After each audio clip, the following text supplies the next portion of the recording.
don't have to legislate it away. It just goes away because people are brought up in intact families with decent, caring parents, whatever their color, whatever their background is, and then they produce little decent individuals who go off to college or a job, place of work, and they don't need to be coached up, and they don't need to be legislated, and they don't need to be bloviated by people like us.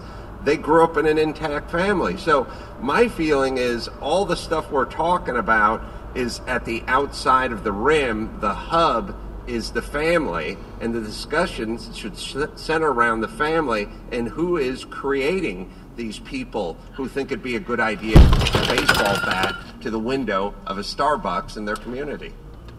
I think that's well put, and if we could deal with that core, the free speech stuff, and a whole host of other problems would go, and that's better than any tax bill or anything else we could be doing, and obviously it's not going to be government's role per se, it's a societal thing. But Mr. Chairman, thanks for your leadership on this issue. Well said. We'll close out here with a few questions, but first I do want to recognize Ms. Taylor-Dumpson as well. Obviously what happened to you on campus is wrong, should not be tolerated, and it's just disgusting. But we appreciate you overcoming that, and the fact that you're the student government president. Someday you're going to be sitting up here doing the same kind of hearing, and we look forward to those days in the future as well.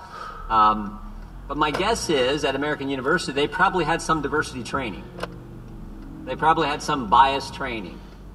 So maybe this gets to the point Mr. Carolla made earlier. It's not all the bias training and diversity and these tests kids have to take now or students have to take now.